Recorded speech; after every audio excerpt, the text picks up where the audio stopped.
As my mother lay dying, she couldn't speak. Cancer had taken her larynx. So I sat beside her hospital bed for 7 days while she told me everything she could in writing. 50 years of her life scratched on a notepad in a hospital in Cape Town. And at the end of that week, I said one sentence to her, and I watched the color drain from her face, and then she wrote down the last thing that I ever expected.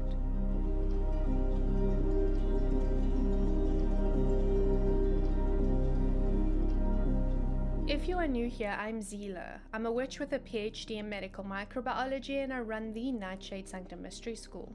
And this channel lives where witchcraft, science, and survival meet. And if that's your kind of crossroads, you are welcome to subscribe and stay.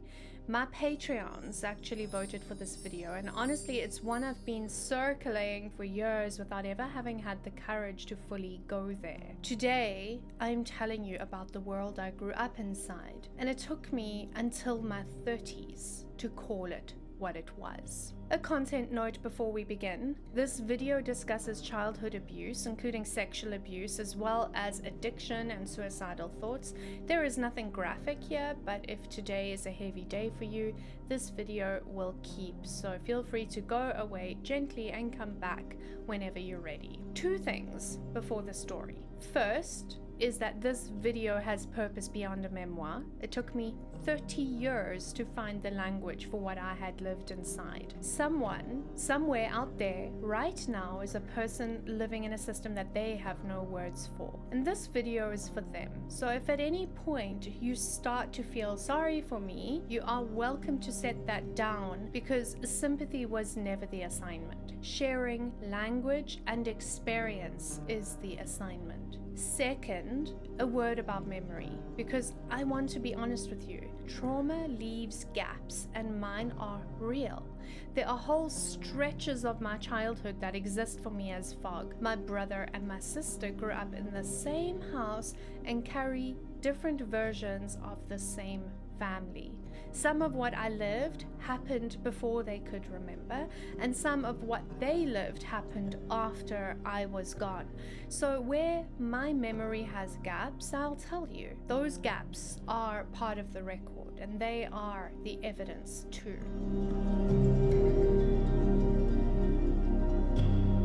When you hear the word cult, you probably picture a compound, Waco, Jonestown, the FLDS documentaries.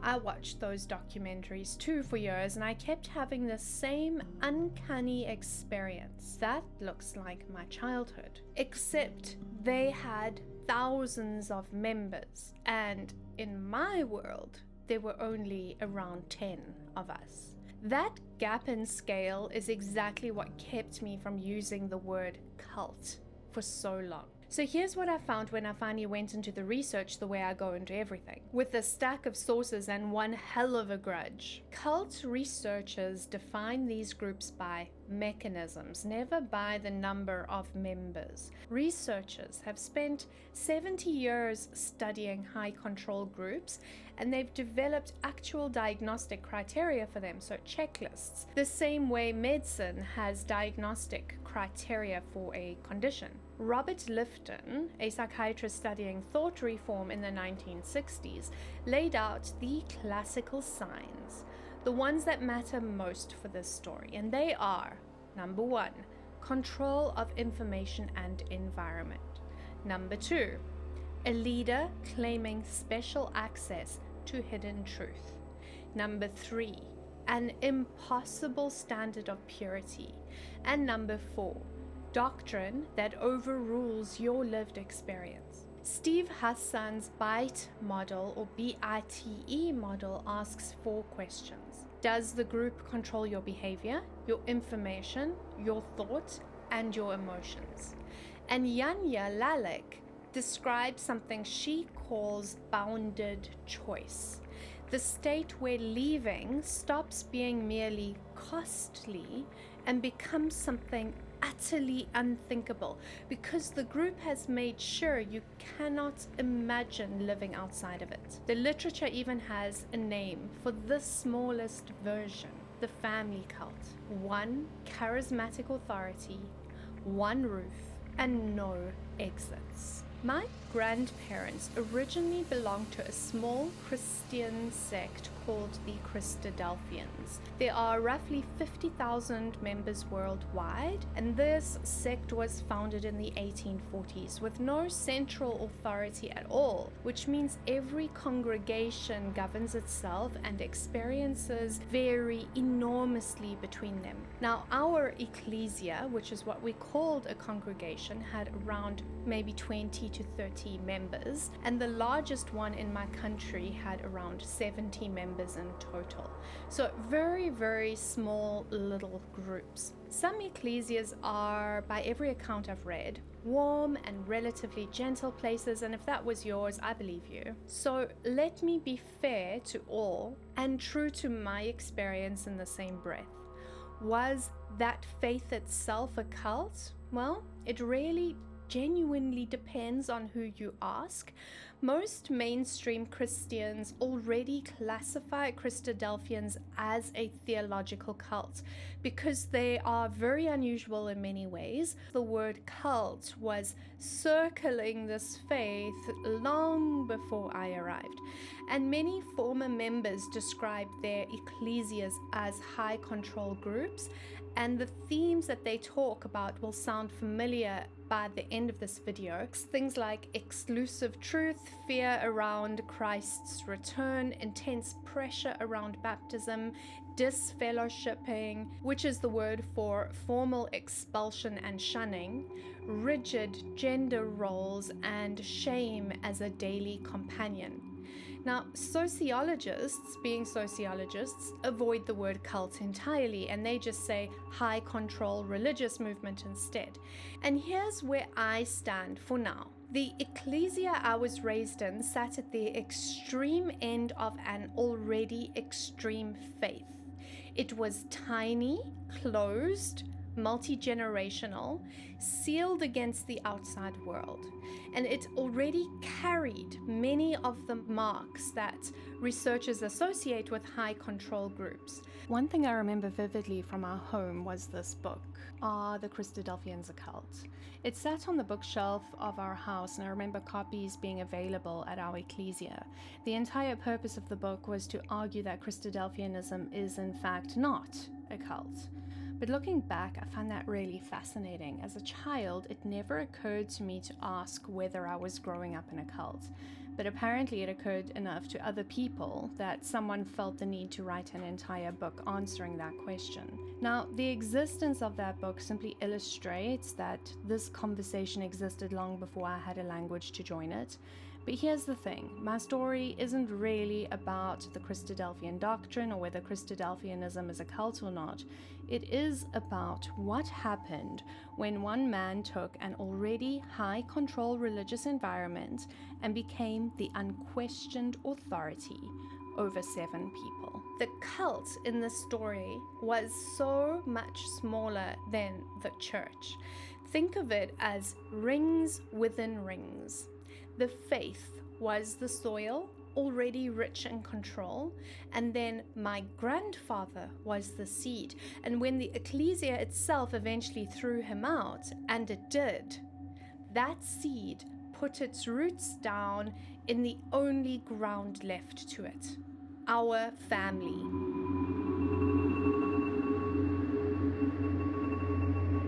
I was 4 years old when my parents separated and my mother moved us back in with her parents onto a farm in the Natal Midlands of South Africa. Isolated, genuinely beautiful land, and far enough from the nearest ecclesia that for most practical purposes, my grandfather became the church. So we had services in the lounge every Sunday, Bible study throughout the week, his voice, his interpretations, his God. Now, to understand the world I was being raised in, you need a picture of the faith itself, because Christadelphians are unusual even by the standards of unusual Christianity. They believe the entire rest of Christendom lost the original gospel through centuries of translation error and pagan contamination, and they believe that they alone recovered it. Now, there is no clergy in Christadelphianism. Every ecclesia governs itself. And also, they reject the Trinity. So, in Christadelphianism, Jesus is the Son of God and emphatically is not God. They also reject the immortal soul. So when you die, you are simply dead. You are completely dead until Christ returns. There is no hell in Christadelphianism. Hell is just the grave. And there is no devil, at least no supernatural one with horns and a pitchfork. The devil in Christadelphian teaching is the sinful nature inside human beings themselves. Take a moment with what that one does to a child's self-concept. The enemy of God was never out there somewhere, it was me. And heaven, meanwhile, was never the destination. The faithful would be raised when Christ returned to establish a literal kingdom on earth, and until that day, they hold themselves apart from the world in very practical ways. For example, we were not allowed to vote. Voting, as it was taught to me, meant imposing your human will over God's plan. And if God had placed governments where they were, it was no place of ours to interfere. Also, women were viewed as massively inferior to men and had to be subservient to men. And that means as well that women had to cover their heads and keep silence in the ecclesia. And also ours was a tiny congregation. It was fewer than 30 people, most of whom had grown up together across generations and had also married within the faith, then raising the next generation inside the faith. Nobody new ever came, and almost nobody ever left. Baptism in this faith is no christening. Infant baptism counts for nothing. You must choose the faith yourself as an adult consciously once you understand the truth. It was held over my childhood as the examination my entire eternity depended upon. One day, we were told, again and again, you will have to decide. And the question would never be only whether I believed. The question was also whether I was worthy. And I never once thought about my future baptism with any kind of excitement, the way other children might think of a milestone. I thought about it the way you think about a trial. And then there was the end of the world. People imagine Christians longing for the second coming, and perhaps somewhere they do, but I dreaded it. My grandfather read every news story through the lens of the book of Revelation. So a war was never just a war. An election was never just an election. An earthquake was never just an earthquake. Everything was evidence that we were living in the final days. And he went further than his ecclesia ever did with this. He made predictions, very, very specific ones with dates attached. So I remember him telling us that Christ will return by August. Mark my words. I was a child and I genuinely believed him. And so every day of my childhood carried the live possibility that the world would end before I had become good enough. And I was afraid that Christ would come back before I was ready, or before I was old enough to be baptized, or that I would be rejected at the judgment, and that everyone I loved would be weighed and found wanting. I think the way other Christians maybe fear hell or the devil was the way I feared Christ's return. And it was never just one frightening event. This was the emotional weather of my entire childhood, existential dread as a permanent climate. Those very specifically dated prophecies were never necessarily Christadelphian doctrine. That was him, my grandfather, already moving beyond his own ecclesia. What I understood most clearly at age 6 and 7 years old was that everyone outside of our ecclesia, everyone in the world, was wrong. Every hymn sung at the Christian school I attended, every Sunday school lesson my classmates absorbed, every steeple in town, all of it was corrupted. I lived in a very different reality than every child around me, and I knew it. Which brings me to the hymns, because they gave me my first taste of a bind I would find myself inside of for years. I attended a ordinary South African Christian school, the kind where you sing hymns at assembly, and my grandfather forbade me to sing them because they were the worship of a false Christianity, and they often mentioned things like heaven, which we didn't believe in. Except a child at school could not simply opt out of assembly, and refusing to sing meant we would be punished by the school. But for me, singing false hymns meant sin before God, and so there was no move left for me where I was safe. So, very young, I developed one of the strangest skills of my childhood, and I learned to sing hymns whilst simultaneously praying for forgiveness. So the words of the hymn moved from my mouth while the apology to God ran underneath them. Worship on the surface and then penance below. And I became very, very good at that. But I never managed to feel that the praying was enough. And the atmosphere I lived in was shame. I felt ashamed with almost every breath I took. I was a sinner. My soul was dirty. Only God could make me worthy, and my grandfather alone had been given the true understanding of Scripture. He was never presented to us as an elder in the church. He was presented as the only man in the world who knew the hidden truth.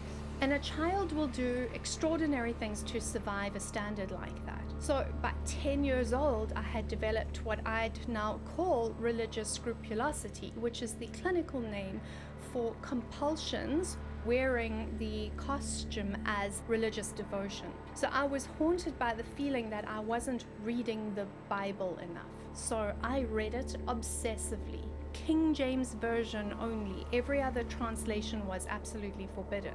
At age 10, I actually read it from cover to cover.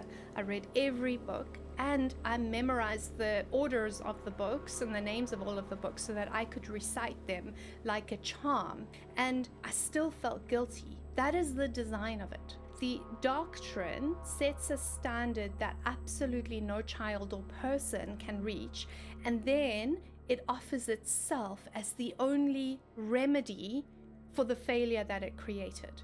There were whole books of scripture, Revelation, for example, and anything symbolic or open to interpretation that we were told we could never understand without my grandfather's guidance. And his explanation was always the final authority. And I want to give you one small story from that time because I think it shows you what this does to a child's inner world. My best friend at school was a girl I adored. And she was Hindu.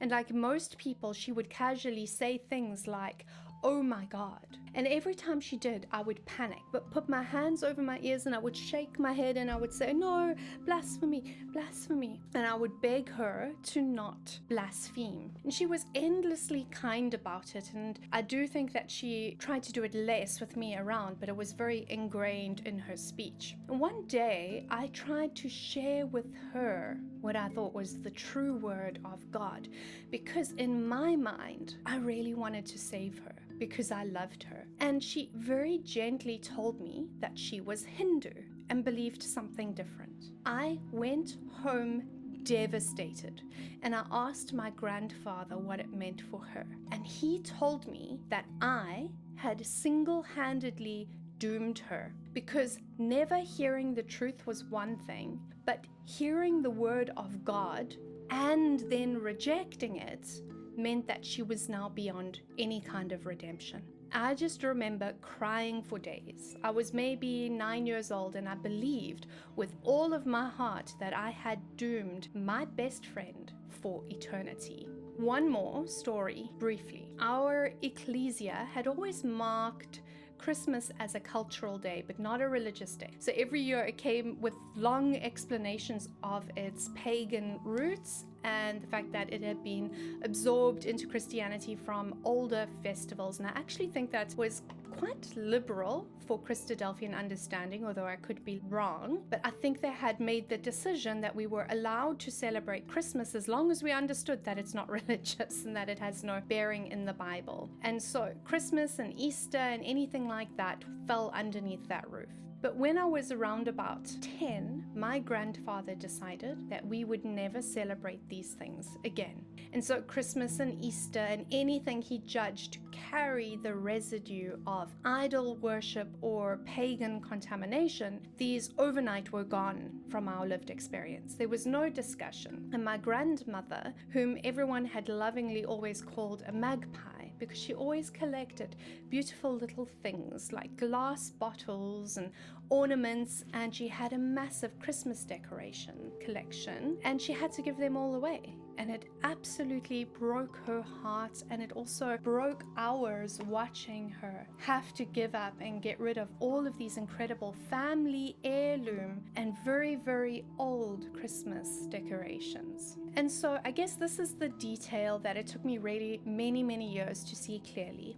Outsiders already found the Christadelphians to be quite extreme, and our tiny insular congregation was more extreme still. But whatever the rules were at the ecclesia, the rules in our house ran hotter. Plenty of Christadelphian families went on quietly enjoying Christmas and Easter as cultural days or family days or community days, whilst separating it from religion. The ban itself was never the church's, it was his. Because in our home, the faith was always practiced at a higher proof and a higher standard than the ecclesia itself ever demanded. In a healthy religious community, the doctrine is stable and the leaders serve the doctrine. In the world I grew up in, the doctrine bent constantly around one man, and when he changed, God changed. By the time I was 9, my grandparents had sold the farm we had been living on and had moved to the city where they ran a guest house.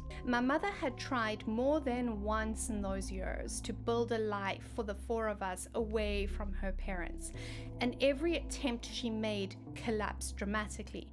And the pattern is important because I'm going to come back to why it kept happening. It meant we constantly landed back under my grandfather's roof.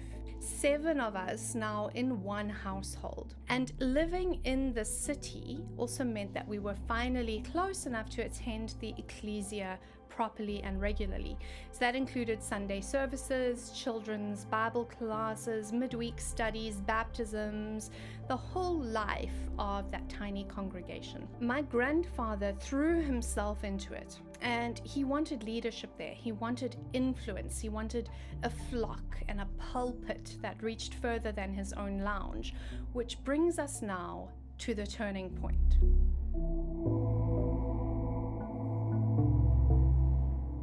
When I was about 11 years old, the Christadelphians expelled my grandfather. He had begun teaching that he had received special revelation from God, insight beyond Scripture itself. Remember the prophecies I told you about, the dates and Christ returning by August, and that had never come from the church. That was him, and it had been gathering speed for years. And eventually, even a sect that separatist, that conservative, found him too extreme and authoritarian to endure. Think about that for a moment. He was too much for them. And now you would think that would have been the rescue for us, being released from a conservative, insular, tiny congregation. But it was actually the opposite. Whatever else an ecclesia is, it is a room full of adults who push back, members who could debate his interpretations, dilute his influence, say no to his face. And from everything I understand, plenty of them did. He was widely disliked even there, and I suspect the leadership had probably been waiting for an excuse to expel him for years. That collective pushback for all of the church's own harm was the last external check that my grandfather ever answered to. The last gate between him and total control. The congregation didn't disappear. We became the one true congregation in all the world, in all of human history. And notice how that story was told inside our walls, because this is the move every cast out group in history tends to make. They never view themselves as expelled. In my grandfather's telling, the church had fallen. The Christadelphians, the very sect that had shaped him, became the villains of his sermon, the compromised ones, the ones who had heard God's truth spoken to them and rejected it all. And we had become the chosen, the purest of pure, the faithful remnant of a faithful remnant. 7 people entrusted with what the whole world and now even the church had refused. Researchers who study religious schisms will tell you this pattern is close to universal. The group that is cast out declares itself the true faith and then tightens its rules to prove it. Ours tightened until they closed around us like a fist. For a while, a handful of members followed him out. Sunday studies in our house, people coming and going through the week, looking to him like a prophet. They didn't look at him like a prophet. He was considered a prophet. Within those walls, he had a direct connection to God, and no one else did. And some days, he was something closer to a God, a man who received revelation with a flock who gathered to hear it. But he was a difficult, controlling man, and one by one they drifted away until a single loyal woman remained, and then, in every way that mattered, it was just us. Just 7 people with one prophet. That is the moment, looking back, when my family stopped being a family that had a religion and became something else entirely. A cult with a bloodline. For years, I asked myself whether I had grown up in a Christadelphian cult, and the truest answer I've found is that the church, again, was the outside ring, but I grew up in my grandfather's world, and religion was the language that world was written in, but the author was always him. Every relationship, every resource, every belief, every punishment, and every scrap of love in that world flowed through one man, and even the Christadelphians in the end decided his world had gone further away than they were willing to follow.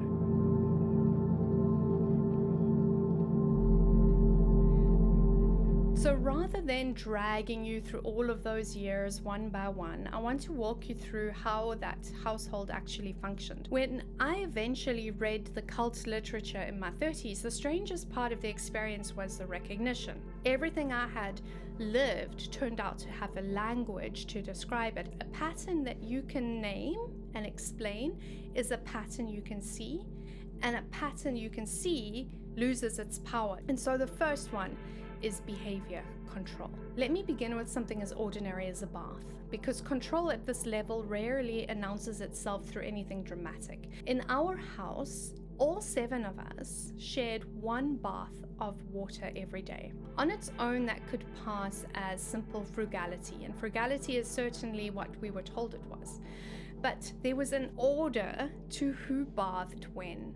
And the order had nothing to do with age or practicality or who had been playing in the garden. It ran on who was in favor. My grandmother would often bath first because he raised her above as a symbol of his generousness. Then he bathed, and then every remaining person in that house took their turn according to where they stood with him on that day, which meant that if you had displeased him, you lowered yourself into the water that 6 other people had already washed in. Nobody ever needed to announce the rankings aloud because the water announced them.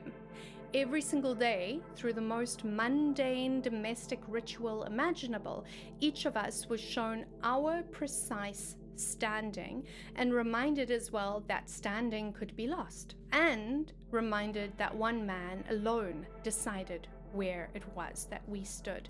And this is what behavior control actually looks like from the outside.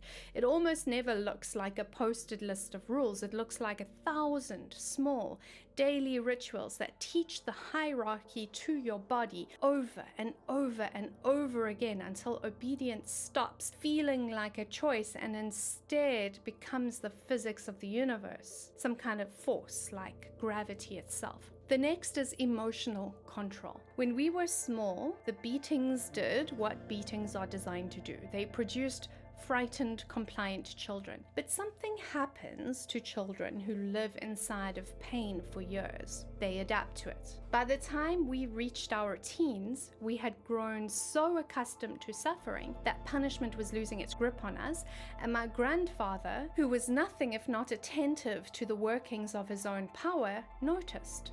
So he changed his aim, and he stopped punishing us directly and began punishing our grandmother in front of us instead. And to understand why that worked so completely, you have to understand what she was to us. She was the single, soft, warm, safe presence in the entire world. The one adult whose love arrived without conditions attached. He knew exactly what she meant to us, and that was precisely why she became the target. We could endure almost anything done to ourselves by then, but we would do whatever he wanted to spare her. And so our love for her became the instrument of our obedience. And this, more than any beating, is what I point to when people ask me, what separates a cult from ordinary domestic abuse? Ordinary cruelty attacks what is frightened and weak in you. But a system like this goes so much further. It finds what is best in you, your loyalty, your tenderness, your love, and it conscripts that. And the system didn't only hurt us, it used us as fuel. The next is reality control. Quieter than the violence and in some ways more corrosive. And the clearest example I can give for this one, I'll describe what I watched happen to another little girl in that house. He would tell her to go and brush her hair, and she would do it carefully, thoroughly, and then come back. He would then look at her and calmly tell her she had not brushed it, and she would promise that she had, because she had, and he would simply repeat that she hadn't and send her back to do it again, and then again, and then again. Now, one round of that is petty tyranny, and if it had happened once, it would barely rate a mention in the story. But this was something that ran daily for years across hair and chores and words and memories, and something much deeper ends up taking root. A child learns that her own senses are mistaken and can be overruled by authority. What she saw, what she did, what she remembers is never what actually happened. He was the one that shaped our reality. But I want you to understand why this matters, particularly in cults, beyond its ordinary cruelty. A person who can trust her own perception can eventually notice that something is wrong and follow that noticing right out the door. But a person who has been trained out of trusting her own perception has to borrow her reality from someone else, and in that house there was only one person who could give you what that reality was, and it was him. Doctrine over person. And here's where theology and abuse fuse completely. And also, my mother's life is the place where I can show it to you most clearly. The teaching was simple: obey God, which in practice always meant obey my grandfather's interpretation of God. Live as a pure and submissive woman, and you would stand within God's protection. Now, my mother, by the standards of that world, had fallen because she was divorced, and she had later lived unmarried with a man she truly loved until he died. And my grandfather made certain she understood herself as permanently outside grace, someone who had gone too far to ever be forgiven. Then life supplied him with all the evidence he could want. The men she went to partner with were violent. They beat her for years, and he knew. He even pressured her to marry the most violent one so that she would not be living in sin. And now pause and consider what a healthy faith community does when one of its daughters is being beaten. it protects her. Or, at the very least, it grieves with her. And if its doctrine had promised that obedience brings safety, then honest believers would start asking that doctrine some very hard questions. That is the moment where lived experience is supposed to be allowed to talk back to belief. But in our world, that conversation only ever ran in one direction. Her suffering was never weighed as evidence against the doctrine. It was converted into evidence for it. So we were told the violence was God's judgment of her sin, her penance, her fault. Every bruise became material for my grandfather's sermons, living proof that he had been right all along about what happens to a woman who strays. Here's what finally struck me years later. There was literally nothing my mother could have done that would have disproved my grandfather's worldview. If she'd been happy, it would have been framed as being because she'd finally submitted to God. If she was miserable, it was because she was living in sin. If she tried and failed, that proved that she hadn't repented enough. If she succeeded, that proved the doctrine was right. Every possible outcome became evidence that my grandfather had been right all along. The belief system could never lose an argument with reality because reality was simply rewritten until it agreed with him. And in a healthy community, when reality repeatedly contradicts the belief, people begin to question the belief. In the world I grew up in, reality was never allowed to challenge the doctrine. Instead, the doctrine explained reality, and if the facts didn't fit, then the person was blamed until they did. Manufactured dependence. Earlier, I asked you to hold on to the pattern of my mother's failed escapes from the cult, and this is where it belongs, because from the outside her life looked like a riddle. Why would a grown woman keep returning to an abusive father like that? Now, she left for marriage, she left for love, and she left for jobs, for new towns, for new men. And every single time her life fell apart and she arrived back at his door, and she believed to the very end of her days that this had happened because she had failed. But look closer at what she had been given to survive. A childhood of control so total that she was never allowed to grow ordinary skills of an independent life. Decisions had always been made for her. Her confidence had been beaten out of her, and her sense of her own judgment overruled so many different times that she could no longer trust it. None of them really fully managed to emerge unscathed in the world from this, and I don't believe for one moment that was accidental. The same abuse that kept everyone obedient and kept everyone incapable, the incapacity guaranteed that they would return, and every return was then preached as fresh proof of what happens when you stray. And this is exactly what Lalek means by a bounded choice. The exits of the world were never locked. They didn't need to be. The people had been raised so that walking through an exit led absolutely nowhere that they could survive. Of everything he built, I think this was the cruelest and the most sophisticated, and it also wore the mask of generosity because he would always magnanimously take them back in as a true man of God would. And then we have resource control, and this is a really interesting one. For my entire childhood, I believed that we were desperately poor, and everything around me confirmed it. This was not the kind of poverty where you miss out on the latest toys. Poverty was the emotional climate we lived in. We worried about things like, was there going to be enough to eat? And none of our clothes fit. And we worried about things like, are we going to be able to stay in school? And I don't remember ever not once feeling financially safe. My clothes were threadbare and full of holes, and I was dirty because there was no adult consistently making sure we were washed. Eventually, my school counselor realized what was happening and quietly found me a new school uniform and a pair of school shoes because I simply didn't have them. There was a day as well where my sister's entire packed lunch was one tomato, and she was grateful to have a lunch at all for a change. And there was also a day at a friend's house where I was so hungry that I ate a handful of pellets from the dog's bowl. To this day, and it is decades later, the smell of dog food makes me want to retch. And before we were ever placed on the school feeding program, one of my teachers developed a quiet ritual of her own. Every break time, she would ask the class whether anyone had half a sandwich or part of their lunch to spare.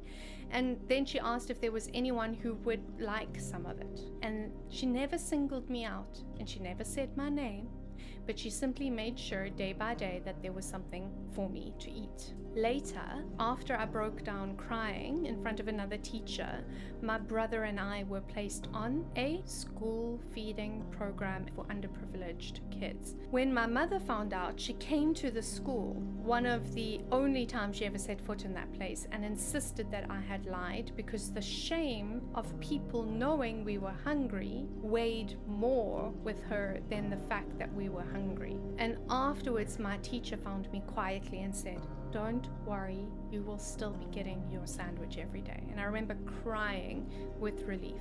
Also, I didn't see a dentist until I was 22 years old. And I spent years of my childhood chronically ill until at age 16, some distant relatives outside of that household finally paid for a surgery I had desperately needed. This, to our lived experience, was fact. We were extremely poor, living on the precipice of total annihilation. That was simply the truth of our lives, as unquestioned as the force of gravity. And it never once occurred to any of us, not to me, not to my mother, not to anyone, that it might not be true. Also, we were taught that wanting things was idolatry, and we were taught that scarcity was holiness. We were called to live simply before God. We went without because there was nothing, and we were also going without because it was godly. In a system like this, need is useful. A child who is taught that her hunger is spiritually suspect learns that her needs themselves are illegitimate. And a person whose needs are illegitimate stops asking for things, stops expecting things, and above all, stops imagining that she could ever provide for herself somewhere else. We were not children who lacked comforts. We were children whose most basic needs depended on the kindness of authority figures, but most of all my grandfather. And deprivation was never a failure of that household, it was one of its foundations. Hi, this is Editing Zila, different clothes, different day, no fancy lighting, because I'm sitting to edit this video right now. And it turns out that there are a couple of places in this video where my limits live, and they ended up being kind of right next to each other. Now, the section that you just watched, the money, the food, the scarcity, every single word of it is true. And watching it back, I realized it is also the version that a person tells when she isn't ready to tell you the real one. I gave you tiny little mediocre examples, and they're only like little pieces. Little pieces cannot carry what that actually was. So I'm going to try again now from the editing chair, where apparently and hopefully I'm a bit braver. But I want to explain that the resource control wasn't an inconvenience, and it wasn't poverty the way that most people imagine poverty. It was a constant atmosphere of annihilation. I spent my childhood in daily fear of total collapse, of homelessness, and the family and life as we know it simply ending. And there were days as well that I ate out of dumpsters, and you already know about the dog food story. And the control reached all the way down to the absolute smallest behaviors, because everything in that house was wired into it. If things like, if you forgot to turn off a light switch, you would expect the world to crumble. A light switch. It became the reason for a beating and the proof that you were nothing, that you were a waste, and also that you were why there was never enough. And all of it wore the mask of frugality. Do you remember the bath water? multiple people, all one bath and in order of favor. I told you that story as behavior control, and it was, but it was also this. In that house, resources and obedience were braided into a single rope. And here's the part that I think I most needed to express, and I couldn't say it in the filming close. A system like that doesn't just deprive you, it deputizes you. It takes the survival of the entire family and it lays it across every member's shoulders, including the smallest. I was a tiny child who genuinely believed that my forgotten light switch might be the thing that made us homeless, that the family's annihilation could arrive through my hands, and no child can carry that. Yet every child in that house carried it anyway. And even today, my body still keeps his rule. I have to talk myself into leaving a light on deliberately as part of my trauma therapy, because part of healing, it turns out, is teaching your own nervous system that the light switch was never the danger. And some nights I just leave one burning because I can. There was another section here in this video about what the purity doctrine hides. I wrote it, I filmed it, and watching it back, I realized I'm actually not ready for that to live on the internet. So instead of pretending that it never existed, I'm going to explain it again, because if this channel teaches anything, it's that you're allowed to have limits. What I'll give you instead is the pattern, because I think the pattern ultimately is what you need and not my personal story. Purity and the shadow. In the research on high control groups, there's a contradiction that appears so often that it's almost diagnostic. These worlds are obsessed with purity, modesty, cleanliness before God, rigid rules about bodies and around bodies, and a special vigilance as well aimed at women and girls, who in so many of these groups are taught that they caused the downfall of men and can never fully be trusted. And yet inside these purity-obsessed systems, investigators and survivors keep documenting the same thing: sexual abuse, not despite the purity doctrine, alongside it and woven through it. And here's the reason and the mechanism for that. A child raised on purity doctrine already believes that she is dirty. She already believes that something in her is fundamentally wrong. So when abuse happens inside such a world, it doesn't arrive as a contradiction of everything that she's been taught. It arrives as the confirmation of her internalized narrative of shame, worthlessness, and sin. Of course this happened. Look at what I am, right? And so the shame as well has nowhere to turn but inward. It folds straight into the theology, and the child answers it in the only language that the world has ever taught her, and that is heightened religious devotion. Pray harder, read more scripture, become purer, often also accompanied by religious scrupulosity, so that compulsive devotion, which becomes the only ritual available for a wound that you can't explain, that has no name.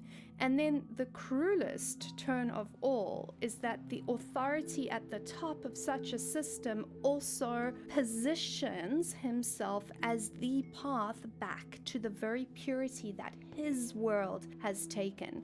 The research will tell you that this is one of the most common patterns in high control groups, and once you understand it, it stops being a paradox at all. The key is that purity itself was never the harvest that these systems are growing. Shame is. Shame is the currency of control, and a world that keeps producing sin keeps producing people who believe that they need saving, and every one of them then becomes dependent on the person claiming to know the way.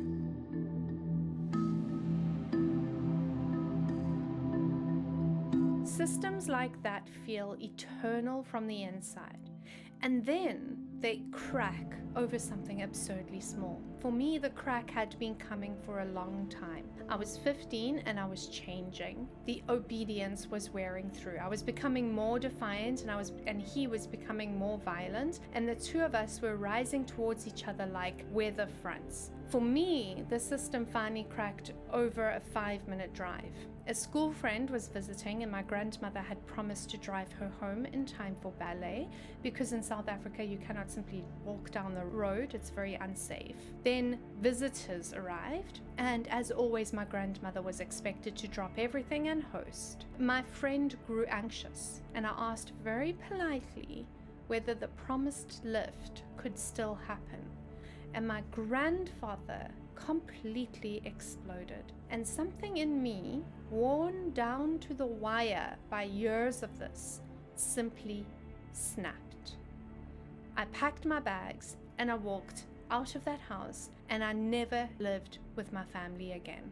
And here is the piece of the story I only learned 2 decades later in my 30s. During those final months, my grandmother had become absolutely, genuinely terrified that my grandfather was going to kill me. She could see what was building between us more clearly than anyone, and she did the only thing a woman with absolutely no power in that house could do. She reached out to a family member in tears, terrified for my life. Nobody ever came to help me, and also nobody ever told me. I lived through the most dangerous months of my childhood without a single person telling me my life was in danger, and I only found out when the danger was 20 years behind me. And I would like to say that the knowledge would have changed something, but I have to be honest with you about who I was at 15. By then, I didn't care much whether I lived or died. That is what the world had done to me by that point. My grandmother, the gentlest person in that house, the one who saw everything, had absolutely no move available in that system to help me. No authority to invoke, no door she could open. All she could do was weep down a phone line to someone over 1,000 kilometers away. Even the fear for a child's life had to be smuggled out of that house. What happened next is, I'm going to keep it brief because that part of my life has its own video on this channel. But what you need to know is this. I was 15, I was couch surfing, sometimes unsure where I was living. Adults promised me help and vanished, and one family took me in with real kindness at one point, then found the situation heavier than they'd imagined, and one day just packed everything I owned, drove it to my grandparents' house and unloaded it onto the lawn and then left. The years that followed were so laden in self-harm, addiction and chaos, and I'm very open about that on my platforms, but that's a topic for another video. But just to say that leaving a cult with no deprogramming, no money and no adults is survivable, but it is also very nearly not. There were two things that pulled me through, and the one was boarding school. Boarding school gave me safety and structure and also access to food that I had never had in my life before, and I'm just so grateful to that. But there was something else that reached way further back, and I can only see it clearly now, and that was our beautifully interracial and multicultural South African school system. You see, I started school in 1995. I was one of what we in South Africa call Mandela's children. The first generation raised in a racially integrated classroom. At home, my grandfather told me things like, what Hindu people were like, what Muslim people were like, what people of other races and faiths were like.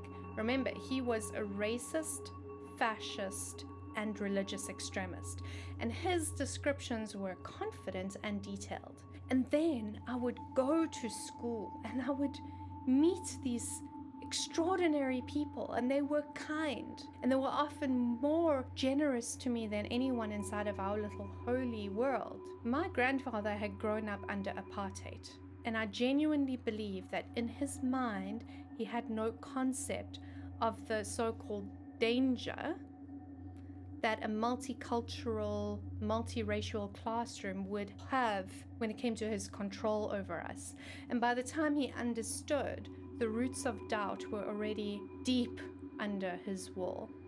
And then my experience at the University of Cape Town really built on that, built on what those classrooms began. I remember sitting in second year biology, looking down at living cells with my own eyes and feeling reality get larger. Sagan, Darwin, Dawkins. I had been raised inside a locked room and the world had started to hand me windows. But I have to talk about the money.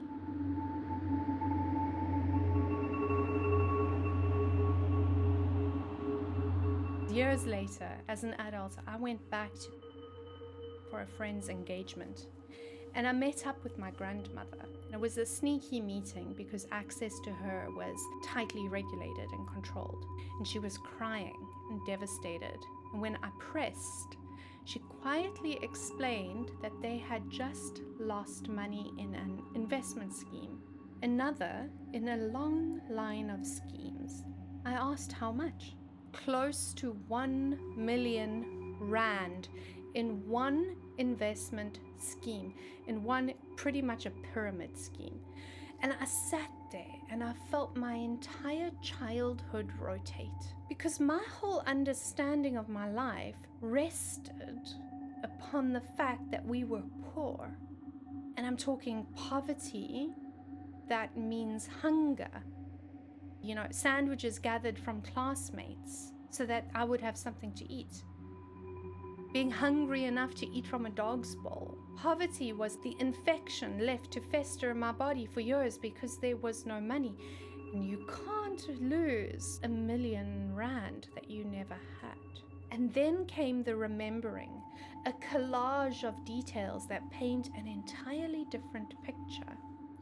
The large family farm they had owned, the massive guest house property, a parking lot owned in the city center, multiple vehicles, always, scheme after scheme after scheme, each needing capital. The resources had existed the entire time. They were just simply never permitted to reach us because our hunger was part of a policy.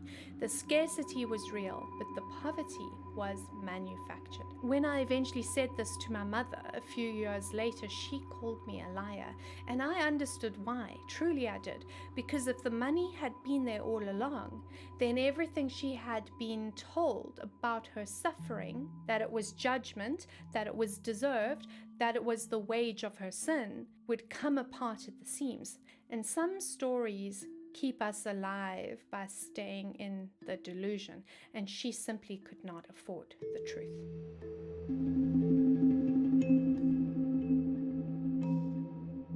Which brings me back to the hospital room. For the last years of her life, I had no contact with my mother.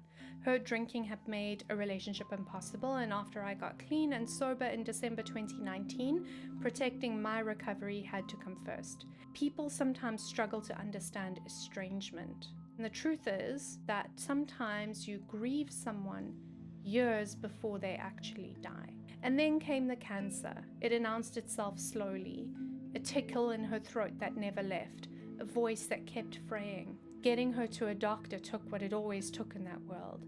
A crisis and an intervention and someone having to rescue her out of that compound to a hospital while my grandfather tried to keep the car from leaving by throwing himself on the windshield.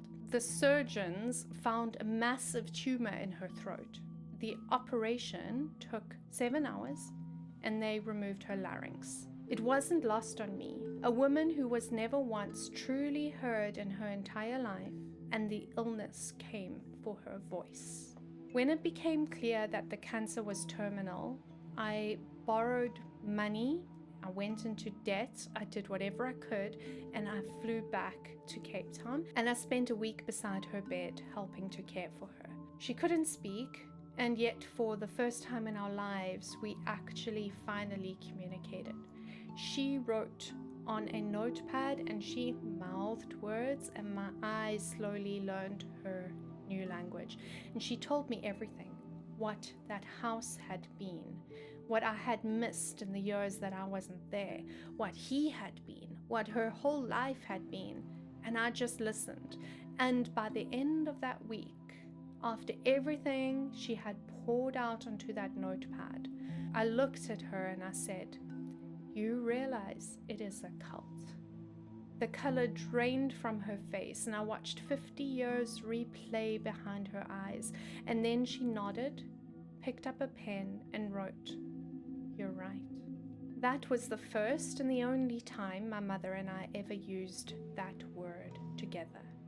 And then the very next thing she said, and the thing that I will carry for the rest of my life, was she asked me, "Can you please explain this to her childhood friends?" She didn't ask me if I was sure.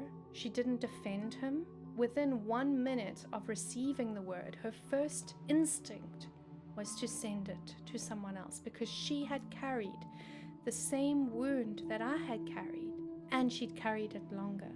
The wound of living through something enormous with no language for it, and knowing that nobody outside could possibly understand. From the outside, my grandfather looked like an eccentric old man.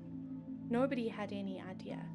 And my mother went to her death knowing that at least 2 more people would finally understand.